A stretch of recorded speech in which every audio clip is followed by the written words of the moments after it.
Halo Freakers, welcome to Sneakflix. Dengan bangga kami mempersembahkan kepada kalian ulasan lanjutan series berjudul The Blacklist Season ke-7. Disclaimer. Bagi kalian yang baru mengikuti series The Blacklist, saya sarankan untuk menonton dari episode 1 terlebih dahulu. Dan playlist ada di card pojok kanan atas. So, without any further ado, let's get into it. Scene dibuka oleh seorang pria bertopeng dengan leher yang diikat terlihat sedang berusaha untuk meraih sesuatu. Namun ketika ia sedang mengusahakan hal itu, tiba-tiba seorang wanita datang berkata kepadanya jika ia takkan bisa melakukan apapun sebelum mereka menyelesaikan semuanya. Di satu sisi, seorang pria yang baru saja terbangun merasa kesakitan di bagian area perutnya. Kemudian ia memutuskan untuk berdiri, membuka sebuah surat dan kebingungan karena kini ia berada di sebuah ruangan yang penuh lengkap dengan dekorasi unyu. Ketika ia membuka pintu kamar tersebut, rupanya ia sedang berada di sebuah kontainer. Lantas pria itu langsung menghampiri toko sekitar untuk menelepon rekannya yang bernama Mason. Mason terkejut dan bertanya tentang di mana keberadaannya karena ini adalah hari pemilihan. Tetapi ia tak peduli dengan pemilihan itu. Yang terpenting ia ingin Mason segera menjemputnya. Dan inilah Hannah Hayes, blacklister nomor 125 yang terdaftar dalam daftar hitam milik Reddington. Kemudian Shin bergerak kepada Kin yang sangat berterima kasih atas jasa yang telah Maddie berikan kepadanya dengan menjaga serta mengajak Agnes bermain. Ia berjanji Maddie hanya akan menjaga Agnes hingga pukul 3 sore saja, karena selanjutnya ia akan bermain bersama temannya yang bernama Sally. Tentu saja Maddie tak pernah keberatan untuk memberikan bantuannya. Lalu ia mendapat telepon dari rekannya yang memberitahu jika mereka baru saja mendapat informasi dari rekan mereka di MI6. Sementara itu, Reddington yang sedang berkemah dihampiri oleh temannya yang memberitahu jika ia telah menempatkan alamat keberadaan dari Patrick Masuda yang kini berada di Baltimore. 2 tahun yang lalu ia sekarat akibat penyakit darah langka. Kini ia dalam remisi penuh karena telah membayar sangat mahal kepada Norman Devane. Tak lama kemudian Kin tiba-tiba datang dan Reddington memperkenalkan nama temannya sebagai Frank. Setelah itu Frank pergi dan mereka pun mulai berbincang. Reddington membahas tentang seorang gubernur bernama Sweeney yang baru saja kembali dari hilangnya. Kin berasumsi jika Sweeney diculik oleh sekelompok orang yang berusaha menentangnya ketika Sweeney hendak mengatur undang-undang tentang kasino. Tetapi Reddington membantah hal itu. Ia menjelaskan bahwa seorang politikus selalu memiliki musuh yang berusaha untuk menjatuhkannya. Akhirnya Kin membawa kasus ini ke lokasi hitam. Ia mulai menjelaskan jika Gubernur Sweeney menghilang dan baru ditemukan kembali setelah 100 hari lamanya. Tak ada uang tebusan. Namun yang menjadi aneh adalah Sweeney keluar ketika masa pemilihan untuk menggantikannya datang. Lalu Cooper membagi 2 tugas kepada 4 agen FBI. Ia mengirimkan Aram bersama agen Park untuk pergi menghampiri gudang tempat di mana Gubernur Sweeney ditemukan, sedangkan Kin dan Ressler diminta untuk menemui Sweeney secara langsung karena ia telah melakukan janji temu dengannya. Sebelum mereka semua pergi, Kin sempat berbincang dengan agen Park yang masih terkejut bahwa ternyata Reddington adalah ayah kandung dari Elizabeth Kin. Ia bersumpah dirinya tak pernah mau bekerja kepada seorang kriminal, terlebih ia telah memberikan beberapa rahasia kepadanya. Tetapi Kin meminta kepada agen Park untuk mempercayai setiap rahasia yang pernah ia katakan kepadanya. Setelah itu mereka berpisah dan Kin pergi ke kediaman Gubernur Sweeney. Setibanya di sana, mereka mendapat penjelasan darinya tentang bagaimana ia diculik dan mengapa dirinya bisa diculik. Semua hal itu terjadi dengan spontan. Awalnya ia mengira propaganda ini adalah salah satu trik yang dilakukan oleh musuhnya. Tetapi anehnya adalah ketika tak ada satupun orang yang meminta uang tebusan. Ressler bertanya di mana tempat terakhir kali Sweeney berkunjung sebelum ia diculik. Sweeney menjawab di sebuah restoran oriental yang cukup kecil. Setelah wawancara selesai, terlihat Sweeney yang masih meminum obat di surat yang ia temukan ketika dirinya terbangun. Sweeney dengan terpaksa melakukan hal itu dikarenakan jika ia tak mengikuti peraturan tersebut, maka ia akan tewas. Di satu sisi, agen Park dan Aram tiba di gudang. Di sana mereka mendapatkan penjelasan jika kontainer disewa oleh seorang pria bernama Simon Peter yang menyewa pada bulan Juni lalu dengan pembayaran penuh setahun di muka. Kemudian mereka memasuki ruangan tersebut dan merasa terheran mengapa mereka sangat niat mendekorasi ruangan ini hanya untuk menyekap seorang gubernur. Hingga akhirnya Aram menemukan sebuah pil. Awalnya Aram kebingungan dengan pil tersebut, sebelum pada akhirnya agen Park menjelaskan jika pil tersebut merupakan suatu pil estrogen. Kembali ke lokasi hitam, wrestler Dunkin menjelaskan kepada Cooper terkait temuan mereka di mana mereka melihat sebuah van beratasnamakan Wendell Willis. Lantas Cooper langsung menyuruh kembali mereka berdua untuk segera menemukan keberadaan dari pemilik van tersebut. Sementara itu, Reddington yang sedang tertidur tiba-tiba dibangunkan oleh telepon dari Dembe yang memberikan informasi jika ia berhasil menemukan keberadaan dari Patrick Masuda, orang yang bisa mereka kuras demi sebuah informasi mengenai keberadaan dari Katarina Rostova. Di sebuah taman, terlihat Maddie yang sedang mengajak Agnes bermain. Namun saat itu ia menyadari ada seorang rekannya yang menghampirinya, sehingga ia meminta kepada Agnes untuk bermain sendiri terlebih dahulu. Lalu Maddie menghampiri rekannya untuk memberikan Maddie sebuah berkas tentang Ilya Kozlov, lengkap dengan lokasi keberadaan terbarunya. Karena tak mau membuat Agnes curiga, mereka berdua dengan cepat berpisah. Terlebih mereka menyadari jika ada seseorang yang telah mengikuti pergerakan mereka berdua. Lalu Shin bergerak kepada Kin dan wrestler yang mengetuk pintu rumah dari wanita yang saat itu sedang menyiksa seorang pria terikat dengan rantai. Karena panik, wanita itu berusaha untuk mengalihkan perhatiannya dengan menyanggupi setiap permintaan dari pihak FBI yang ingin bertanya tentang Wendell Willis. Setelah mereka berdua diberi akses untuk masuk ke dalam, barulah Kin dan wrestler mengetahui siapa target terbaru dari penculikan tersebut, yaitu James Robson. Mereka langsung menelpon Cooper untuk memberitahukan hal tersebut. Masih di lokasi yang sama, saat itu Maddie memutuskan untuk pergi ke toilet sementara agar bisa menyegarkan dirinya sendiri. Tetapi tiba-tiba saja dua orang pria datang meminta kepada Maddie untuk mengikuti perintah mereka agar Maddie mengikuti keberadaannya. Beruntung saat itu Maddie mendapat bantuan dari anak buahnya. Mereka langsung bertengkar 1 versus 1 dan sayangnya bala bantuan datang dari musuh Maddie. Sebenarnya ia berhasil membunuh salah satu pria tersebut, namun ia tak bisa menyelamatkan rekannya sendiri. Dan ketika Maddie baru saja membunuh pria tersebut, Agnes datang melihat kejadian itu dan bertanya apa yang terjadi. Maddie yang panik beralasan jika pria itu kelelahan dan membutuhkan sedikit waktu beristirahat. Kemudian ia meminta kepada Agnes untuk tak memberitahukan hal tersebut kepada ibunya. Sementara itu, Reddington yang telah bersiap langsung dengan cepat menyergap Patrick Masuda bersama Dembe. Mereka menginterogasi sedikit tentang informasi yang Reddington butuhkan perihal orang yang telah memberikan obat bagi penyakit yang diderita oleh Masuda. Ia beralasan jika orang yang Reddington sebutkan tak dikenalinya karena orang tersebut menggunakan nama alias yaitu Constance Drucker. Tetapi tetap saja itu adalah nama lain dari Katarina Rostova. Di lokasi hitam, pihak FBI yang telah mengantongi beberapa nama mulai menyesuaikan dengan informasi yang mereka dapatkan. Hingga akhirnya mereka menemukan korban selain James Robson dan Sweeney, yaitu Andrew Lewis, seorang pendeta yang cukup berpengaruh di bagian Amerika. Lantas pihak FBI dengan segera menghampiri Andrew yang telah menghilang selama 2 bulan. Di sana Andrew merasa dirinya tak pernah diculik karena ia diperlakukan dengan baik, bahkan dirinya memiliki seorang anak. Tetapi bukan dilahirkan oleh seorang perempuan, melainkan oleh dirinya sendiri. Di sebuah rumah sakit, terlihat Robson yang telah disiap untuk dioperasi terkait alat slebeunya yang akan disisipkan sperma agar dirinya bisa mengandung dan juga melahirkan. Setelah mendapat informasi dari Andrew membuat pihak FBI benar-benar terkejut bagaimana bisa seorang pria melahirkan seorang anak. Namun wrestler telah mengenali teknologi itu dan beberapa dari mereka percaya jika teknologi bisa mengubah segalanya. Hal tersebut diperkuat dengan temuan dari Aram dan agen Park yang menemukan pil estrogen. Ditambah mereka berhasil menemukan alamat tempat di mana obat tersebut diproduksi.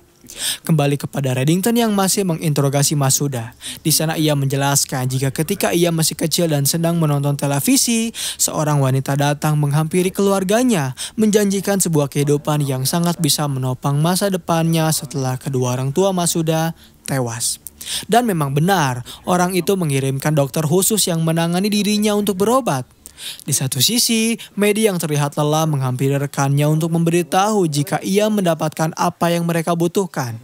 Tetapi, Motia pun mendapatkan hal yang sama ketika ia berhasil menangkap Skip Sutherland. Lalu tak lama kemudian, telepon datang dari Reddington.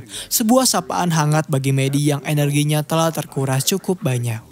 Saat itu Reddington mengancam akan membalaskan dendam setelah apa yang Katerina Rostova lakukan kepada Dom dengan cara melukai anak angkatnya.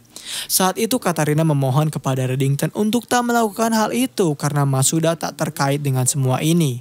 Tetapi ancaman tetap ada. Setelah telepon ditutup, Reddington sempat menodongkan senjata kepada Masuda. Beruntung Dembe menghentikan itu semua dan akhirnya Reddington pun membiarkan Masuda untuk pergi. Di lokasi operasi, saat itu Wendell telah memberitahu Dr. Hana bahwa FBI telah berada di depan dan ia akan mencoba untuk menahan mereka selama mungkin hingga dirinya bisa kabur terlebih dahulu. Namun tetap saja, apa yang mereka lakukan tak berbuah hasil sama sekali. Meskipun Hana berusaha untuk kabur, pihak FBI tetap bisa menangkapnya ketika ia hendak menembak orang yang sedang ia pasung. Hana beralasan jika semua ini ia lakukan karena haknya telah direnggut, sehingga dirinya berusaha untuk mendapatkan kembali haknya. Dan sayang sekali, Hana menembak orang tersebut hingga tewas sebelum akhirnya FBI menangkapnya. Sementara itu, ketika Motia sedang bersantai, Reddington dan Dembe datang menghampirinya, memberikan sebuah shock terapi dengan cara menembak anak buah Motia karena ia telah mengkhianatinya dengan tak memberitahu keberadaan lokasi dari Katarina. Karena saat itu Motia ketakutan, ia akhirnya memperlihatkan Skip Sutherland kepada Reddington. Dan setelah Sutherland berhasil didapatkan, Motia langsung dibunuh oleh Reddington. Setelah itu Sutherland memberikan informasi jika Katarina sedang mencari mantan agen KGB bernama Ilya Kozlov. Dan scene terakhir di episode kali ini memperlihatkan Sweeney yang mengaku telah diperkosa dan tak peduli dengan undang-undang mengenai aborsi. Karena yang jelas ia tak mau melahirkan seorang anak. Di satu sisi, saat itu Katarina dan rekannya berhasil terlebih dahulu menemukan keberadaan dari Ilya Kozlov. Episode 8 di season 7, scene dibuka oleh Reddington dan Dembe yang dengan cepat menghampiri tempat kediaman dari Ilya Kozlov. Namun sayangnya saat itu mereka berdua hanya melihat kamar miliknya yang hancur berserakan. Reddington mencoba untuk membayangkan bagaimana bisa Katarina menangkap dan menyiksa Ilyas dilihat dari betapa hancurnya beberapa barang di ruangan itu. Dan setelah ia tahu Ilyas terculik, ia mengajak Dembe untuk segera mencari keberadaannya karena Katarina akan melakukan segala cara untuk mencari apa yang ia inginkan pada Ilyas. Terlihat pula di sisi lain, Ilyas yang baru tersadar dari pingsannya telah berada di suatu ruangan dalam kondisi terikat. Dan inilah The Hawaladar, blacklister nomor 162 yang terdaftar dalam daftar hitam milik Reddington. Hal pertama yang Reddington lakukan untuk mencari keberadaan dari Ilya Kozlov adalah dengan menghampiri Sutherland. Ia bertanya bagaimana ia bisa mengetahui keberadaan Katarina. Sutherland yang masih dalam masa pemulihan menjawab ia tak tahu, tetapi Reddington memaksa. Hingga pada akhirnya Sutherland memberitahu jika Katarina menyewanya melalui sebuah bank bernama Hawaladar dalam bentuk tunai dan membayarnya di sebuah restoran kecil bernama Clay 11. Lantas Reddington menyuruh Dembe untuk menyiapkan sebuah pesawat menuju London. Di satu sisi, Katarina yang saat itu sedang disibukkan dengan urusannya kepada Ilyas mencoba menelepon Kin dan meminta maaf karena tak bisa mengasuh Agnes terlebih dahulu. Tentunya Kin tak mempermasalahkan hal tersebut karena ia akan mengantarkan Agnes ke rumah temannya yaitu Sally. Setibanya Reddington di London, ia langsung masuk ke dalam sebuah restoran dan tanpa basa-basi menodongkan senjata kepada pemilik restoran tersebut yang ternyata mengetahui siapa itu Reddington. Tanpa banyak bicara, Reddington meminta kepadanya untuk memberitahu tentang seorang wanita yang membayar jasa dari Skip Sutherland untuk mencari sebuah lokasi. Dengan penuh keraguan, pria itu memberitahu jika transaksi tersebut dilakukan di kantor pusat New York. The Hawaladar terbiasa untuk melakukan pengiriman uang yang diminta diminta oleh para kliennya dengan cara cepat. Ia mengenal seorang pria bernama Bhavis Ratna yang mengatur serta mengelola hampir 34 cabang di 18 negara. Setelah mendapatkan lokasi, Reddington menelepon Kane untuk memintanya menangkap keberadaan dari seorang pria bernama Bhavis Ratna. Akhirnya Kane membawa kasus itu ke lokasi hitam. Ia menjelaskan jika The Hawalader diambil dari bahasa Arab yang artinya pengiriman uang tanpa uang. Mereka terbiasa melakukan transaksi secara diam-diam dan dikelola oleh seorang pria keturunan India berusia 60 tahun bernama Bhavis Ratna. Menurut informasi dari Reddington, pria itu dapat membantunya mencari tahu keberadaan dari wanita yang menculiknya di Paris. Sementara itu terlihat Katarina yang menyayangkan sikap dari Ilyas karena telah mengkhianatinya. Ia bahkan tak percaya sebenarnya akan hal itu karena dahulu Ilyas telah ia anggap sebagai rekan terbaiknya dan kini yang akan ia lakukan adalah merenggut segala hal yang Ilyas miliki untuk mendapatkan sebuah jawaban. Karena telah mendapatkan informasi yang cukup terpercaya, pihak FBI dengan segera memata-matai pergerakan dari Ratna yang saat itu sedang berjalan. Ressler, Park dan Kane pun telah berada di posisinya masing-masing untuk segera menangkap Ratna yang saat itu sedang berjalan membawa 2 buah tas yang mungkin saja isinya bisa membantu mereka mendapatkan sebuah informasi. Tetapi ketika mereka hendak mendekatinya, Park melihat Ratna yang menghampiri seorang pria yang sedang terduduk dan rupanya pria itu adalah Raymond Red Reddington. Awalnya pihak FBI tak bisa melihat secara jelas siapa orang yang Ratna datangi. Di sana Reddington memberitahu jika kini Ratna sedang diawasi oleh pihak FBI yang telah mengetahui tentang segala bisnis di dalam restorannya. Dan ia amat yakin Ratna akan segera mendekap di penjara selama bertahun-tahun yang membuat dirinya akan jauh dari keluarganya serta bisnisnya akan hancur dalam sekejap. Penawaran yang ingin Reddington berikan adalah ia bisa menyembunyikan Ratna dengan syarat dirinya harus memberitahu apa yang Reddington inginkan. Tentu saja hal tersebut ditolak secara mentah-mentah oleh Ratna. Namun terlihat Reddington tak peduli lalu ia pergi begitu saja. Ketika Reddington masuk ke dalam mobilnya, benar saja Park berteriak meminta kepada Ratna untuk menyerahkan diri sehingga membuat ia panik dan segera mengikuti keberadaan dari Reddington yang masuk ke dalam mobilnya. Sementara anak buah Ratna yang menjaganya langsung ditangkap oleh pihak FBI. Setelah Ratna mau bekerja sama dengannya, ia menceritakan terlebih dahulu tentang hutang bisnis yang ia miliki. Dirinya mengaku dengan terpaksa mengambil tawaran dari sindikat Zhao sebesar 3,5 juta untuk sebuah pekerjaan bisnis. Disinilah Reddington mengambil kesempatan. Ia menawarkan peminjaman uang kepada Ratna apabila ia mau menceritakan tentang seorang wanita menggunakan nama samaran Constance Drucker untuk menyewa seorang mata-mata Inggris bernama Skip Sutherland. Ratna mengingat hal tersebut dan ia memberitahu Reddington jika Constance mengatasnamakan sebuah perusahaan bernama Orion Relocation Service untuk hal tersebut. Satu nama sudah sangat cukup bagi Reddington. Lalu ia menelpon rekannya yang berada di atas untuk segera memberikan uang pinjaman kepada Ratna sesuai dengan apa yang ia butuhkan.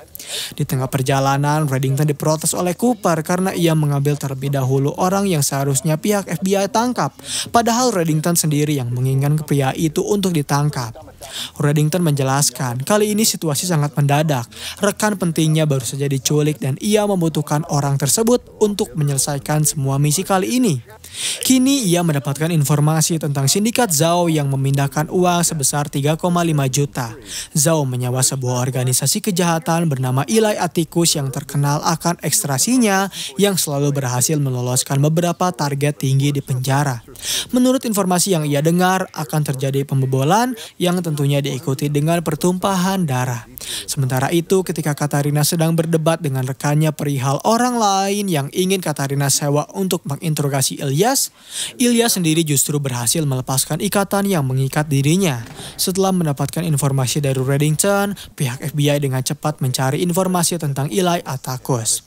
Menurut apa yang Aram dapatkan, Eli memiliki sebuah tim berbahaya yang selalu bisa meloloskan beberapa napi atau orang incaran mereka sesuai dengan kesepakatan klien yang menyewanya. Total terdapat 14 napi berbahaya yang telah berhasil mereka loloskan dan kini target terbaru mereka adalah seorang pria bernama Yang.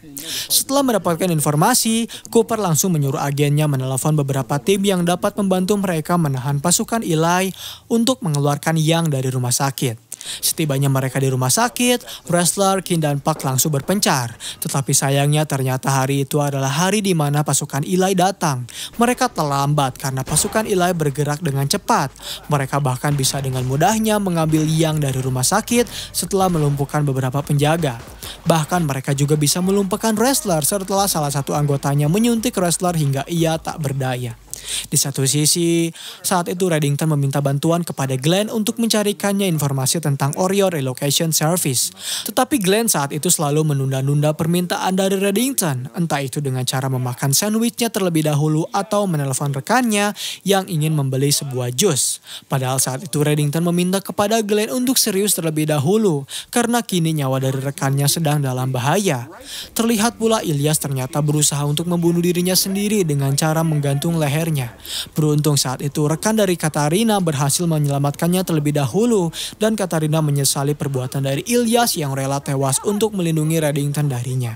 Ketika Yang telah berhasil keluar dari rumah sakit, Kin menelpon Reddington untuk memberikan informasi kepadanya dan sedikit meminta solusi. Menurut Reddington, Yang adalah orang penting bagi Zhao sehingga ia rela menyewa Eli Atticus seharga $3,5 juta. Ia ingin Kin berpikir seberapa penting Yang bagi Zhao dan disitulah ia baru tersadar jika ternyata Yang adalah seorang informan. Sementara itu Yang baru saja keluar dari penjara langsung disambut dengan baik oleh Zhao. Kembali ke rumah sakit, ketika Kin sedang berbincang dengan kepala kepolisian terkait anggotanya yang sedang menyamar, wrestler tiba-tiba datang menghampiri mereka berdua, memberitahu jika dirinya berhasil menyelipkan satu pelacak di jaket pasukan Eli, sehingga ketika Zhao menusuk Yang, karena ia tahu Yang adalah pengkhianat, pihak FBI dengan cepat menggerebek tempat tersebut, menangkap Zhao dan segera menyelamatkan nyawa dari Yang. Berkat apa yang wrestler dan Park lakukan, Cooper mengapresiasi kinerja mereka berdua, tetapi sayangnya mereka gagal mendapatkan informasi tentang Bavis Rasna karena ia ditemukan tewas. Kemudian Shin bergerak kepada Reddington yang kembali mengancam Glenn agar tak main-main dengannya kali ini dikarenakan satu nyawa sedang dipertaruhkan dan nyawa itu adalah nyawa dari rekannya sendiri. Reddington ingin Glenn sadar tentang siapa dirinya, yaitu ia hanya seorang pencari dan kini tugas Glenn adalah mencari informasi tentang perusahaan Orion Relocation Service. Di satu sisi, Kin yang telah pulang ke rumahnya mencoba untuk bertanya kepada Agnes terkait sebuah gambar yang ia lukis. Namun terlihat Agnes tak mau memberitahu hal itu sehingga Kin mengajak Katarina atau Maddie yang merupakan pengasuh dari Agnes secara langsung untuk berbicara. Menurut Maddie, Agnes adalah seorang anak yang berimajinasi tinggi, sehingga mungkin saja itu hanyalah imajinasi dongengnya. Kin menegaskan itu bukanlah suatu dongeng, dan Maddie beropini kembali mungkin saja itu semua adalah pengaplikasian terhadap apa yang Agnes lihat ketika ibunya bekerja. Tak membutuhkan waktu lama, akhirnya Glenn menyelesaikan tugasnya dengan baik. Ia memberitahu Reddington jika Orion Relocation Service merupakan sebuah perusahaan yang bergerak di bidang perlindungan saksi bagi para penjahat. Hanya itu yang ia ketahui. Dan scene terakhir episode kali ini memperlihatkan Kin yang memutuskan untuk menghampiri lokasi gambar dari Agnes berada. Dengan perlahan ia mengikuti setiap jejak yang ada dan akhirnya menemukan lokasi sebenarnya di mana keberadaan mayat itu berada, yaitu di sebuah toilet. Sementara itu Katarina telah mendatangkan seorang pria yang diduga bisa membuat Ilyas Roslov berbicara. Dan episode 7 serta episode 8 di season 7 berakhir di sini.